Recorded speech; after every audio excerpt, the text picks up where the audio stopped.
வணக்கம். ஜாதிகள் இல்லையடி பாப்பா என்கிறார் பாரதியார்.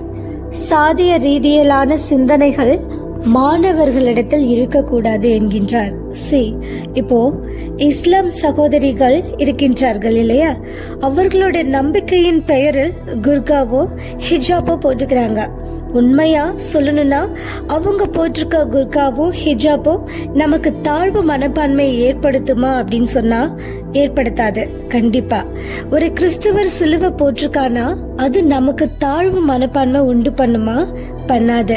ஒரு ஹிந்து, நல்லா புரிஞ்சுக்கணும், ஜாதி திலகங்கள் அல்ல.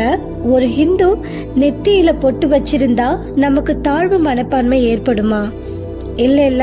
அப்போ மற்றவர்களுடைய மத குறியீடு நமக்கு இன்ஃபீரியாரிட்டி காம்ப்ளெக்ஸ் உண்டு பண்ணாத. அதே நேரத்தில் நான் என்ன ஆளு தெரியுமா, நான் என்ன ஜாதி தெரியுமா, நான் எல்லாம் அந்த பரம்பரை அப்படின்னு பேசினா இந்த சமூக சூழலில் குறிப்பிட்ட ஒரு பிரிவினரை இந்த சமூகமே கீழன ஆக்கி வச்சிருக்கப்போ அந்த சமூகத்தை சார்ந்த பிள்ளைகளுக்கு தாழ்வு மனப்பான்மை வருமா வராதா? சத்தமா சொல்லுங்க, தாழ்வு மனப்பான்மை வருமா வராதா? கண்டிப்பா வரும். அப்ப ஒரு நல்ல மனிதர் என்பவர் அடுத்தவரை தாழ்வு மனப்பான்மையில் கொண்டு போக மாட்டாங்க இல்லையா?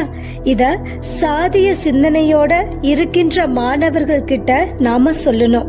அடுத்தது ஒரு மிக முக்கியமான விஷயம், ஏபிசிடி ஆனா ஊனா சொல்லி கொடுக்கறப்பவே ஜாதி பாக்குறது தப்புன்னு சொல்லி கொடுக்கலாம் இல்லையா? சொல்லி கொடுக்கறவங்களே ஜாதிய மனப்பான்மையில் இருந்தா அது எப்படி சொல்லி கொடுக்க முடியும் என்ற கேள்வி இருக்கு இல்லையா?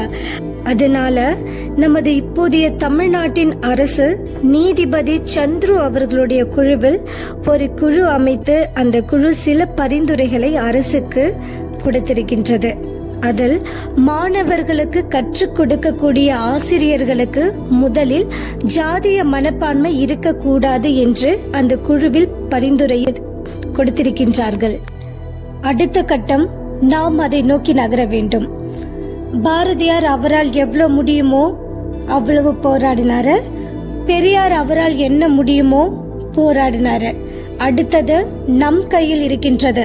இளைய தலைமுறைகளான குழந்தைகள் உங்கள் கையில் இருக்கின்றது. அனைவருக்கும் குழந்தைகள் தின நல்வாழ்த்துக்கள். நன்றி.